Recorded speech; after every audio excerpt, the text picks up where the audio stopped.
Ashahul kutub ba'dal Quran, kitab yang paling sahih setelah Al-Quran Al-Karim. Karena tidaklah Imam Bukhari meletakkan hadis di dalam kitab ini kecuali dia sudah memilah-milih dari 200.000 hafalan beliau dan diusahakan yang paling sahih masuk ke dalam kitab ini, sehingga tidak diragukan lagi tentang keabsahan dan kesahihan dari kitab ini. Hanya saja para ulama mengkritik kitab ini karena ada beberapa 4 hadis ya, yang itu Imam Bukhari membawakannya dengan sigo ta'liq. Sigo ta'liq itu di mana Imam Bukhari langsung mencantumkan sahabatnya atau tabi'innya, tidak membawakan sanad. Sementara mu'allaq ini bagian dari hadis dhaif. Tapi ulama yang lain menyebutkan bahwa mu'allaqnya Imam Bukhari itu sudah ada sanadnya di hadis-hadis di kitab-kitab yang lain.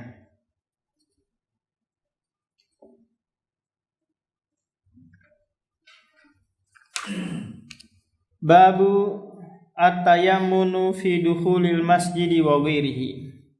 Bab at-tayammun, mendahulukan yang kanan ketika hendak masuk ke dalam masjid, mendahulukan kaki kanan, karena ini tempat ibadah, tempat yang baik. Wa ghairihi, dan selainnya. Selainnya di sini bisa berupa rumah atau musola atau apalah tempat-tempat yang baik.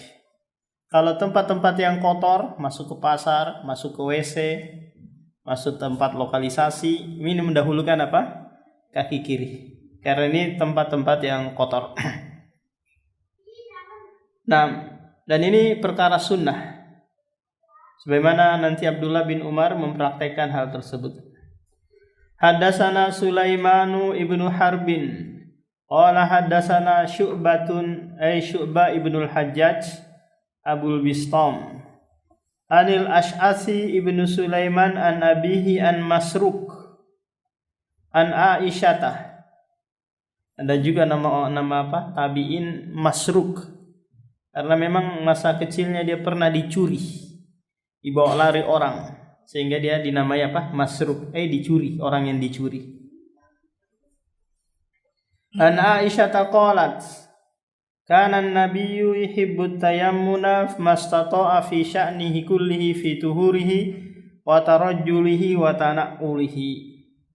Kata Aisyah adalah Nabi menyukai at-tayammunu, mendahulukan yang kanan, mastato'ah, semampu dia, fi sya'ni kullihi, dalam segala urusannya, fi tuhurihi, dalam hal bersuci, bisa mandi, bisa wudu, wa tarajjulihi, dalam hal menyisir rambut,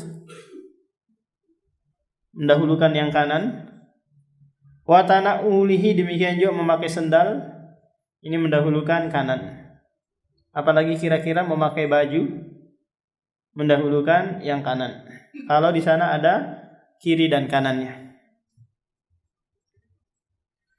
Babu hal tunbashu kuburu musyrikil jahiliyah wa yuttakhadhu makanuha masjid. Kata Imam Bukhari, bab apakah boleh menggali, membongkar kuburan orang musyrik zaman dahulu dan dijadikan tempat tersebut sebagai masjid. Apakah ini boleh? Maka jawabannya nanti iya, boleh. Karena kuburannya sudah dibongkar, dipindahkan ke tempat yang lain. Ini kuburan musyrik. Bagaimana lagi kalau kuburan muslim? Dipindahkan mungkin. Karena ahli warisnya menggugat tanah wakaf kuburan tersebut. Ada banyak seperti ini.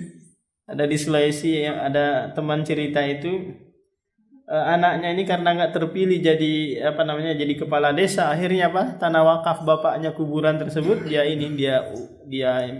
minta kembali, disuruh bongkar semua kuburan kaum muslimin yang ada di situ, dia mau jual, padahal orang tuanya sudah mewakafkannya.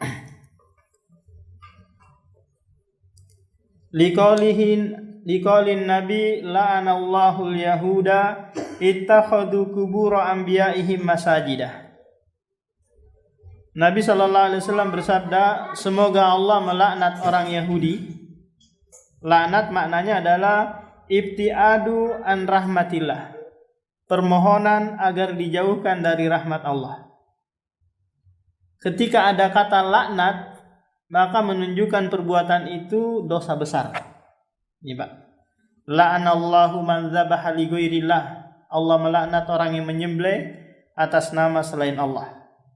La'anallahu man ghayyara manarul ardi. Allah melaknat orang yang merubah patok tanah. Dia geser saja patok tanah, ini sudah berapa yang dia curi kan? Apalagi merubah surat yang tadinya segel, dia rubah, dia langsung ke BPN sana, dia rubah jadi sertifikat. Ini namanya mencuri, dosa besar. Ittakhadhu qubur anbiya'ihim masajida, di mana orang-orang Yahudi menjadikan kuburan nabi-nabi mereka sebagai masjid, tempat sholat. Apakah di kuburan itu dia bangun masjid di atasnya, atau dia sholat di kuburan? Ini kan dua jenis ya, dua keadaan. Kita lihat di Jawa itu banyak yang seperti ini. Masjid-masjid orang awam gitu ya, rata-rata ada kuburan di dalam masjid. Apakah di mihrab ataukah di tengah-tengah masjid? Ada dua keadaan nih. Apakah sebelumnya sudah ada kuburan, ataukah kuburan dimasukkan ke dalam masjid? Masjidnya yang dibangun duluan, karena kebetulan yang mewakafkan tanah masjid tersebut berwasiat, kalau saya nanti mati, tolong dikubur di dalam masjid ya. Nah, ini adalah wasiat yang haram, tidak boleh diterapkan. Wa ma yukrahu minas sholati fil kubur. Jadi dimakruhkan salat di kuburan. Di situ bab tersendiri kah atau Oh, di sini digabung ya.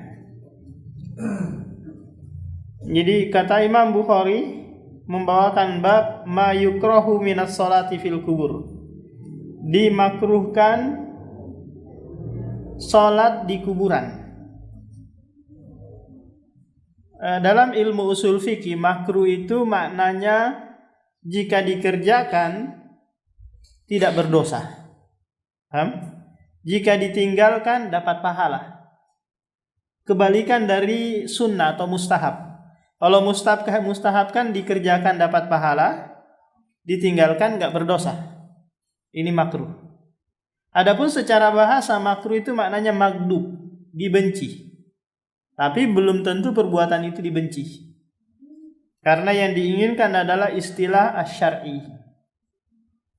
Nah, itu perbedaan antara makruh dengan haram. Kalau haram majzum, dijazmkan untuk ditinggalkan. Beda dengan makruh. Kalau ditinggalkan baru dapat apa? Dapat pahala. Kalau dikerjakan tidak berdosa. Nah, Imam Bukhari membawakan hal ini, bab ini, bahwa makruhnya sholat di kuburan karena beliau menganggap bahwa hadis nantinya akan datang, larangan sholat di kuburan ini enggak jelas istidlalnya, pendalilannya. Sementara ada hadis-hadis di sana yang menyebutkan bahwa as-sholat al-ardu kulluha masjidun illal maqbara wal hammam. Bumi seluruhnya tempat sujud kecuali kuburan dan WC. Ini hadisnya jelas kan? Melarang sholat di kuburan. Dalam riwayat yang lain, la tajlisu alal kubur alal maqabir wala tusallu alaiha wala tusallu ilaiha. Janganlah kalian duduk di atas kuburan dan janganlah kalian sholat menghadap kuburan. Ini jelas larangannya. Jadi kalau mau sholatnya khusyuk Pak, maka sholat di kuburan. Itu paling khusyuk sholat di kuburan itu. Bisa nangis-nangisan itu. Kenapa kira-kira? Karena nggak ada yang ganggu. Setan memberikan kelapangan, keluasan untuk apa? Sholat di situ. Karena itu tempat yang dilarang. Kalau di masjid susah banget khusyuknya. Ada saja gangguan, ada saja dipikirkan kalau kita sholat. Makanya kuburiun, orang-orang yang mengagungkan kuburan-kuburan itu, mereka betapa khusyuknya ngaji, sholat, ibadah di kuburan. Nah, itu dalil-dalil yang kita sebutkan tentang apa? Tentang haramnya sholat di kuburan atau sholat menghadap kuburan. Lantas gimana dengan Masjid Nabawi yang di dalam masjid tersebut ada kuburan? Maka jawabannya Anda sholat tidak menghadap kuburan, karena memang dibuat kuburan Nabi itu musalsal, bentuknya segitiga. Jadi pasti Anda akan menyimpang ke arah yang lain, tidak langsung tepat menghadap kuburan Nabi. Wa ra'a Umar bin Khattab radhiyallahu an Anas bin Malik yusalli inda qabrin. Umar bin Khattab melihat Anas bin Malik salat di sisi kuburan. Faqala al-qabru al-qabru, hati-hati kamu, hati-hati kamu. Itu kuburan. Walam ya'mur bil i'adah, dan Umar tidak memerintahkan Anas bin Malik untuk mengulangi. Ini asar yang dibawakan oleh Imam Bukhari untuk menguatkan pendapat beliau bahwa salat di kuburan itu hanya sekedar makruh. Salat di sisi kuburan itu hanya sekedar makruh. Buktinya nih, Umar bin Khattab tidak mengingkari perbuatan Anas dan tidak menyuruh mengulang salatnya. Haddatsana Muhammad ibnul Musanna qala haddatsana Yahya an Hisham qala akhbarani abi an Aisyah ummil mu'minin anna umma Habibah wa ummu Salamah zakarata kanisah.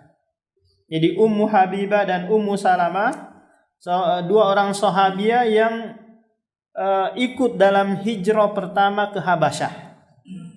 Nah, ini adalah tempat yang dianjurkan oleh Rasulullah untuk hijrah ke sana, menyelamatkan diri dari siksaan orang musyrik di Mekah. Keduanya ikut ke sana. Nah, di Habasyah atau Ethiopia saat ini mayoritas Nasrani di sana. Cuma ada rajanya yang dia tidak mengganggu kaum muslimin, bahkan membela kaum muslimin. Nah, Ummu Salamah dan Ummu Habibah melihat kondisi kanisa, gereja mereka di sana. Fiha tasawir, di dalam gereja tersebut banyak gambar-gambar, banyak patung-patung. Ada gambar Bunda Maryam, ada gambar Isa bin Maryam, macam-macam gambarnya. Ada Maryam yang sambil gendong bayi. Itu gambar-gambar. Fadzakarat lin Nabi, lalu keduanya menyebutkan hal itu kepada Nabi. Faqala inna ulaika, mereka itu adalah orang-orang yang apabila mati orang soleh dari kalangan mereka, banau ala qabrihi masjidan, mereka membangun di atas kuburannya masjid, ai tempat ibadah. Wa sawwaru fihi tilka suwar, dan mereka membuat gambar-gambar di dalamnya. Faulaika syirarul khalqi indallahi yaumal qiyamah, mereka itu adalah seburuk-buruk makhluk di sisi Allah pada hari kiamat.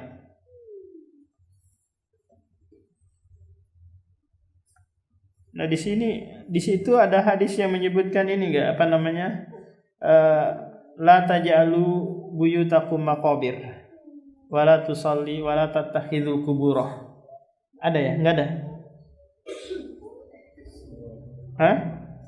Di cetakan yang lain disebutkan itu. La taj'alu buyutakum maqabir, janganlah jadikan kuburan kalian sebagai kuburan, rumah kalian sebagai kuburan. Ada ya? Belum selanjutnya.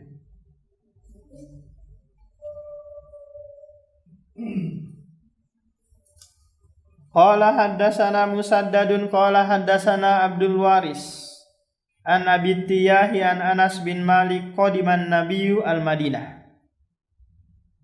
tak kala Nabi SAW tiba di Madinah, fanaza'a lal Madinah, lalu dia turun dari tempat yang tinggi yang berada di Madinah. Fi hayyin, di perkampungan yuqalu lahum Banu Amrin ibni Aufin. Kemudian Rasulullah singgah di perkampungan Banu Amr. Jadi kebiasaan para kabilah-kabilah Arab itu membuat perkampungan-kampungan sendiri. Mereka beranak pinak di sana, satu kabilah. Fa aqama an-nabiyyu fihim arba'a asyrata laila. Lalu Nabi berdiam di sana di perkampungan tersebut selama 14 malam. Summa arsala ila Bani Najjar. Kemudian Rasulullah mengutus seseorang untuk mendatangi Bani Najjar,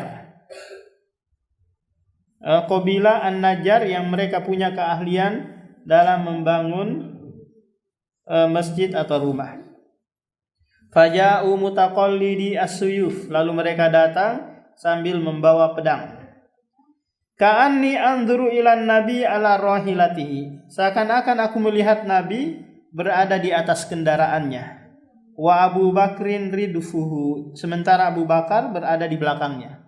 Jadi Rasulullah hijrah dari Mekah menuju Madinah ini bersama siapa? Bersama Abu Bakar. Bersama Abu Bakar, digonceng oleh Rasulullah. Ketika singgah di Gua As-Sur, kemudian Rasulullah mengatakan, la tahzan innallaha ma'ana, jangan bersedih, sungguhnya Allah bersama kami, bersama kita. Wa mala'a Bani Najjar haulahu, kemudian Bani Najjar itu memenuhi di sekitaran Rasulullah. Hatta alqa bi fina'i Abi Ayyub, hingga mereka memarkir kendaraan-kendaraan mereka di depan rumah Abu Ayyub. Wa kana yuhibbu ayyusalli haitsu adrakatus shalah.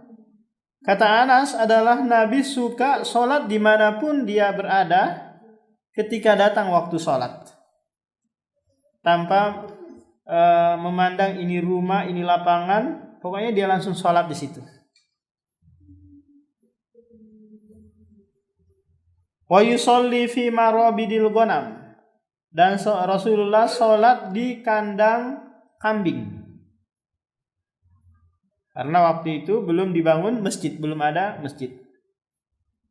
Wa annahu amara bi bina'il masjid, dan Rasulullah memerintahkan untuk membangun masjid. Masjid apa yang pertama kali dibangun? Masjid Quba. Fa arsala ila mala'in min Bani Najjar, kemudian Rasulullah mengutus seseorang untuk menjumpai Bani Najjar. Faqala ya Bani Najjar, saminuni bihaitikum hadza. Wahai Bani Najjar, saminuni, hargailah, juallah kepada aku kebun kalian ini. Qalu la, mereka berkata enggak, kami enggak mau memberikan harga, mematok harga. Biarlah Allah yang memberikan pahala kepada kami. La natlubu samanahu, kami tidak menuntut harganya. Berarti dia mewakafkan kebun. Faqala Anas, fakana fihi ma aqulu lakum kuburul musyrik. Kemudian Anas menyebutkan bahwa di kebun tersebut ada kuburan-kuburan orang musyrik. Wa fihi kharibun, dan di dalamnya juga ada runtuhan-runtuhan, apakah patung, bangunan ataukah yang lainnya. Wa fihi nakhlun, dan di dalamnya juga ada pohon-pohon korma. Ini isi kebun tersebut yang mau dibeli oleh Rasulullah. Fa amara an-nabiyyu bi kuburil musyrikin fanubishat. Lalu Nabi memerintahkan agar kuburan-kuburan orang musyrik itu dibongkar, dipindahkan tempatnya. Ini yang menjadi syahid dalam bab ini, bahwa Rasulullah tetap membangun masjid di situ, di kebun itu, meskipun ada bekas kuburan orang musyrik.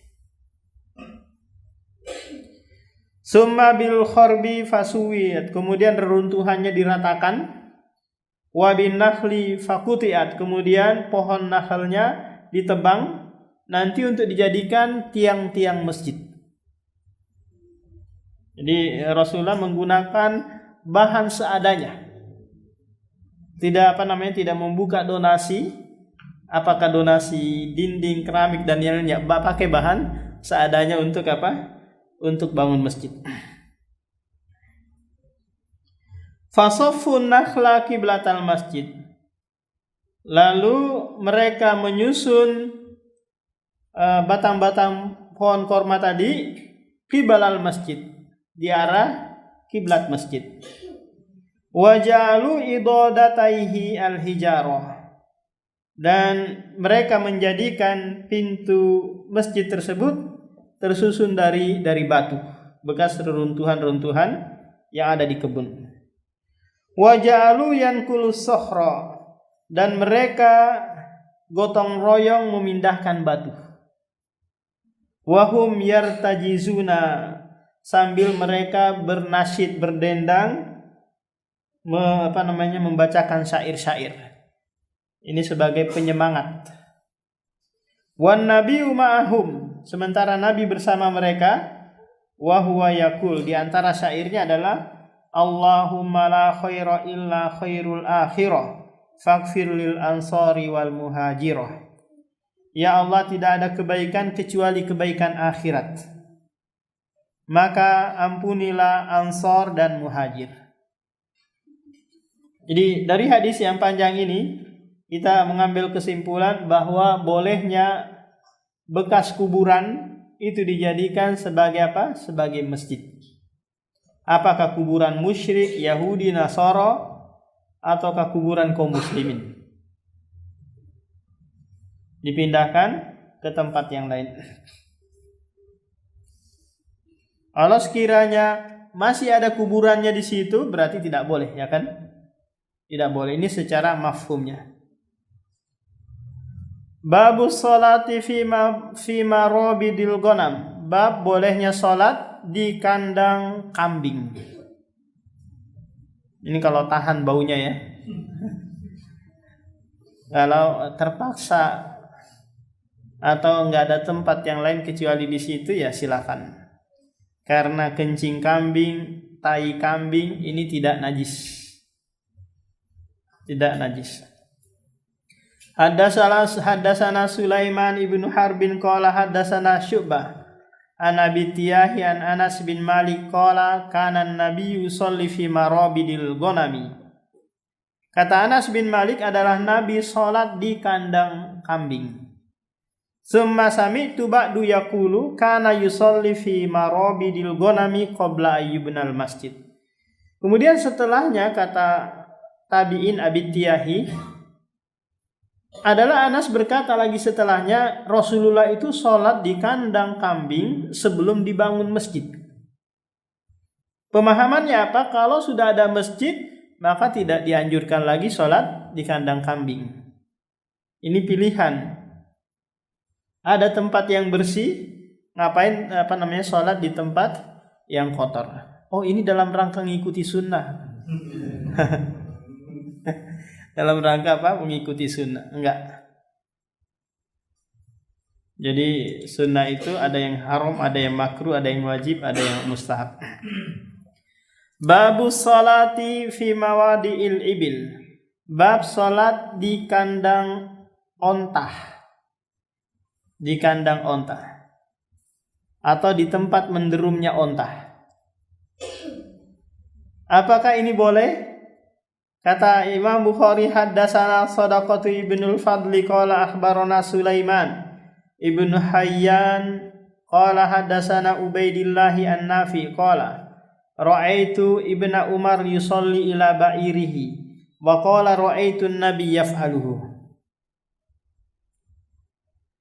Kata Nafi maula Abdullah bin Umar, mantan budak Abdullah bin Umar, aku melihat Abdullah ibnu Umar sholat menghadap ontanya.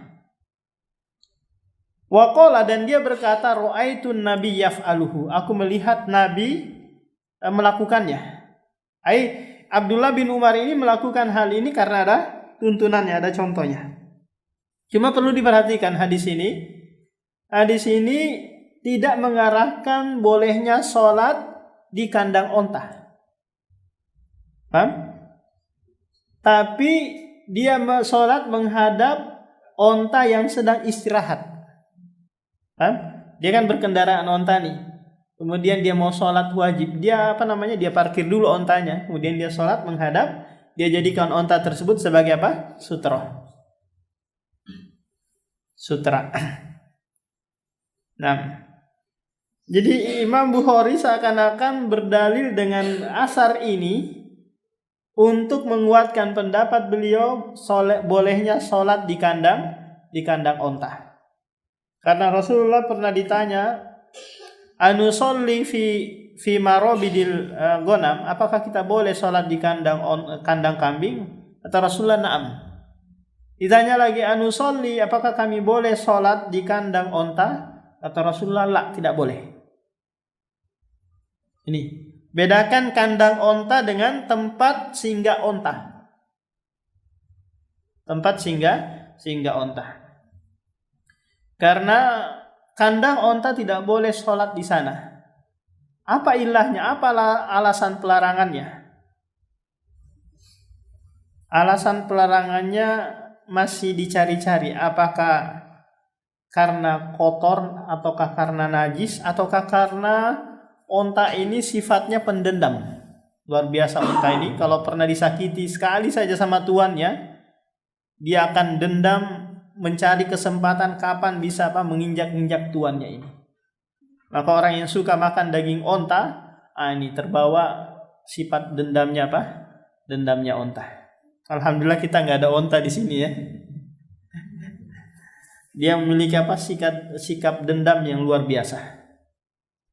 Betapa banyak cerita-cerita ini pemilik onta diinjak-injak sama ontanya sendiri.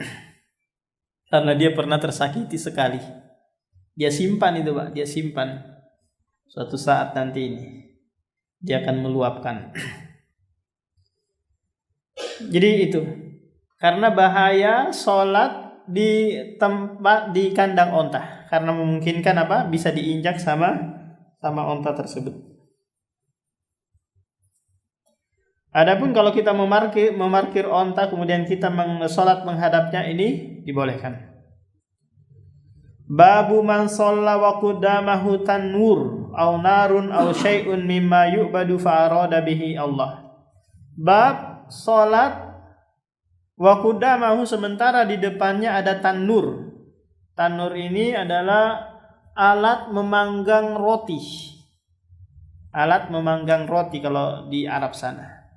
Apa namanya ini, open lah ya atau apalah. Pokoknya dia ada ini kompor di bawahnya, kemudian roti disimpan untuk membakar roti di dalamnya. Namanya apa? Tanur. Ada apinya. Au narun, atau api, ada api di depannya. Au syai'un mimma yu'badu, atau sesuatu yang disembah dari selain Allah. Patungkah, pohonkah, batukah yang dikeramatkan, boleh nggak sholat di hadapannya ini? Sementara dia sholatnya itu karena Allah, bukan karena nyembah patung, nyembah api, nyembah pohon, bukan. Pernah ada ucapan orang-orang Hindu, kalian lo ngingkari kami wahai kaum muslimin, sholat di hadapan patung-patung, kalian nyembah tembok. Nyembah tembok masjid, tembok Ka'bah kalian sembah-sembah agung-agungkan. Kita enggak nyembah tembok, kita nyembah Allah Subhanahu wa taala. Itu jadi patokan kiblat kita. Agar kita tidak ke sana kemari, ke utara, ke kiri, kanan dan yang lainnya. Ada kiblatnya. Wa qala Az-Zuhri akhbarani Anas ibn Malik qala Nabi uridat alayyan nar wa ana usolli. Kata Anas bin Malik, Rasulullah pernah bersabda, uridat alayyan nar, api neraka ditampakkan di depanku sementara aku dalam keadaan sholat. Berarti ini adalah kekhususan Nabi dan tidak dilihat oleh sahabat yang lain. api neraka ditampakkan di depannya. Nah, Imam Bukhari berdalil dengan hadis ini bolehnya sholat menghadap api. Meskipun api itu dijadikan sebagai sesembahan oleh orang Majusi. Berarti dikiaskan kepada yang lainnya nanti. Bolehnya sholat menghadap tiang atau pohon yang dijadikan sesembahan.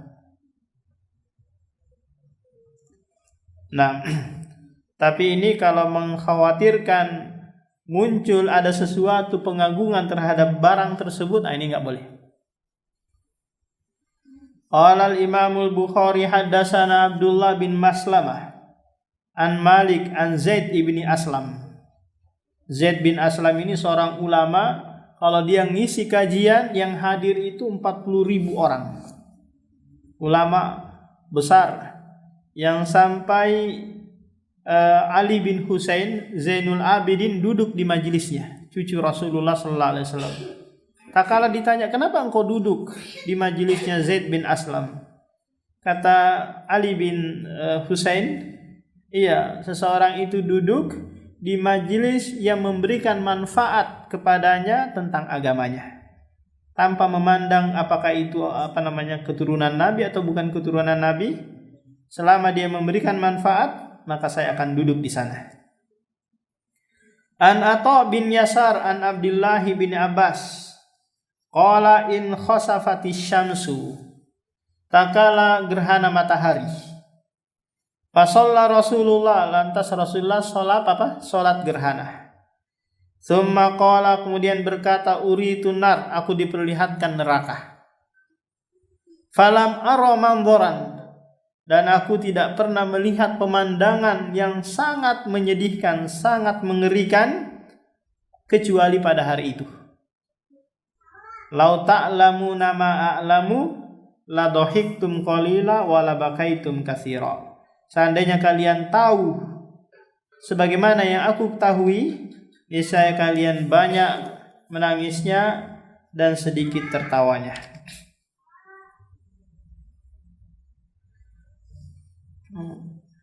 Babu karahiyatus salati fil maqabir. Bab makruhnya salat di kuburan. Qala haddatsana Musaddadun qala haddatsana Yahya an Ubaidillah ibni Umar. Qala akhbarani Nafi an ibni Umar anin Nabi qala ij'alu fi buyutikum min salatikum. Kata Rasulullah sallallahu alaihi wasallam, jadikanlah sebagian salat di rumah kalian. Salatlah kalian di rumah kalian. Ada salat yang dikerjakan di rumah. Salat apa itu? Salat sunnah. Qobliyah kah? Atau salat duha kah? Ada salat. Kenapa? Apa fungsinya ini? Pertama, sebagai bentuk pengajaran kepada keluarga, sekaligus meredam pertikaian pasutri. Ini Pak. Jadi kalau kok sedikit-dikit pecah piring di rumah ya, apa-apa dikit ngomel istri, ini berarti kurang menegakkan sholat sunnah di rumah. Ya, jadi padamkanlah pertengkaran itu dengan apa? Dengan sholat sunnah. Wala tattakhidhuha qubura, dan janganlah kalian menjadikan rumah kalian sebagai kubur. Janganlah menjadikan rumah kalian sebagai kubur. Apa itu kuburan? Kuburan itu tempat seram kan? Tempat tidak ditegakkan sholat di dalamnya kan? Tidak tidak dijadikan tempat ngaji, ibadah dan yang lainnya. Nah, Rasulullah kan melarang menjadikan rumah sebagai kuburan. Bukan melarang sholat di kuburan. Paham ini? Secara tekstual ayat hadis ini, Rasulullah tidak melarang sholat di kuburan, tapi melarang rumah dijadikan sebagai kuburan. Maka Imam Bukhari berdalil dengan hadis ini makruhnya sholat di kuburan, karena dalilnya nggak jelas pelarangannya. Sementara dijelaskan di hadis yang lain. Apa hadisnya tadi? Al-ardu kulluha masjidun illal maqbarah. Bumi seluruhnya tempat sujud kecuali kuburan. Babu sholati fi mawadil khosfi wal adab. Bab salat di tempat reruntuhan dan tempat orang yang pernah diazab. Kan masih ada tuh reruntuhan bangunan Bani Ad, kaum Samud, ya kan? Kalau kita lihat di YouTube itu masih ada bangunan-bangunannya. Boleh nggak sholat di sana? Boleh nggak berkunjung ke sana? Istilahnya ada tour atau ada rihla perjalanan ke sana. Boleh nggak kira-kira Pak Joko? Kita ziarah ke tempat orang-orang yang pernah diazab. Kalau sekiranya sebagai rihla yang bukan tujuannya ibrah mengambil pelajaran, ini nggak boleh. Hanya sekedar datang selfie sana, ngambil gambar untuk menunjukkan dia loh pernah berkunjung ke kuburannya Fir'aun, macam-macam lah. Ini nggak boleh. Kalau mengambil ibrah sesekali saja, ini dibolehkan. Fasiru fil ardi fanduru, lakukanlah perjalanan di muka bumi ini dan lihatlah orang-orang yang pernah diazab oleh Allah Subhanahu wa taala. Tujuannya apa? Tujuannya untuk ibrah. Nah, kalau sholat di sana itu tidak boleh. Karena Rasulullah tatkala melakukan perjalanan ke Tabuk, dia melihat makan tempat yang pernah diazab oleh Allah, menyuruh sahabatnya untuk segera melewatinya, segera berjalan menjauh dari tempat azab tersebut, tempat orang-orang yang diazab. Wa yudhkaru anna Aliyan radhiyallahu anhu kariha sholatu bi khasafi Babilin. Disebutkan bahwa Ali membenci sholat di tempat ada reruntuhan bangunan orang-orang terdahulu yang pernah diazab oleh Allah Subhanahu wa taala. Nah, ini muallaq namanya. Imam Bukhari tidak mendatangkan sanadnya, langsung menyebutkan yuzkaru. Haddatsana Ismailu ibnu Abdullah qala haddatsana Malik ibnu Anas. An Abdullah bin Dinar an Abdullah bin Umar radhiyallahu anhuma anna Rasulullah qala la tadkhulu ala haula'il mu'adzabina illa an takuna bakina fa illam takun bakina fala tadkhulu alaihim la yusibukum ma asabahum. Kata Rasulullah, janganlah kalian masuk ke tempat orang-orang yang sudah diazab, yang sudah pernah diazab oleh Allah. Peninggalan perkampungan kaum Samud, kaum Ad, kaum musyrikin, Abu Jahal apalagi, enggak boleh. Illa antakunu bakin, kecuali kalian dalam keadaan menangis. Mengambil pelajaran bagaimana orang-orang yang punya kekuatan fisik yang besar juga disiksa oleh Allah Subhanahu wa taala karena kekufuran mereka kepada nabi yang diutus. Fa illam takunu bakina, jika kalian tidak menangis, tidak mengambil ibrah, fala tadkhulu alaihim, janganlah kalian masuk ke sana. Karena boleh jadi kalian akan diazab sebagaimana mereka ditimpakan azab. Nah, jadi Imam Bukhari mendatangkan hadis ini padahal sifatnya umum, la tadkhulu alaihim, janganlah kalian masuk ke tempat mereka, apakah untuk berkunjung ataukah untuk sholat atau untuk hal-hal yang lainnya. Babu sholati fil bi'ah, bab sholat di bi'ah. Bi'ah ini bisa gereja, bisa nama tempat ibadah orang Hindu itu wihara, kuil dan yang lainnya, tempat ibadah non muslim. Apakah boleh sholat di dalamnya? seperti sekarang banyak yang lagi tren merubah gereja jadi jadi masjid. Nah, kalau sekiranya di dalam gereja tersebut tidak ada gambar-gambar patung-patung, maka boleh sholat di dalamnya. Dia sama halnya tempat-tempat yang lain. Nah, kalau ada patungnya atau ada gambar-gambarnya, tidak boleh sholat di dalamnya. Wa qala Umar radhiyallahu anhu, inna la nadkhulu kana isakum min ajli tamasil lati fiha suwar. Kata Umar bin Khattab kepada orang-orang Nasrani, kami tidak masuk ke gereja-gereja kalian. Karena apa? Karena tamasil, adanya patung-patung, gambar-gambar yang ada di dalamnya. Wa kana Ibnu Abbas yusolli fil bi'ah illa bi'ata fiha tamasil. Adalah Abdullah bin Abbas sholat di gereja kecuali gereja yang ada patung atau gambar-gambar di dalamnya. Rata-rata gereja itu ada patung nggak, Pak Joko? Hah? Rata-rata ada ya. Saya nggak pernah masuk gereja soalnya. Coba Pak Iman studi banding ke depan sana itu. Hah? Nggak ada ya. Kalau ini apa? Advent ya.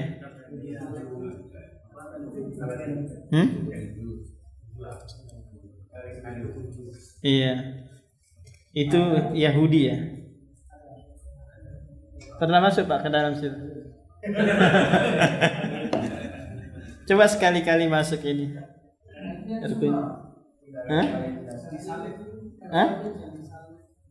Katolik.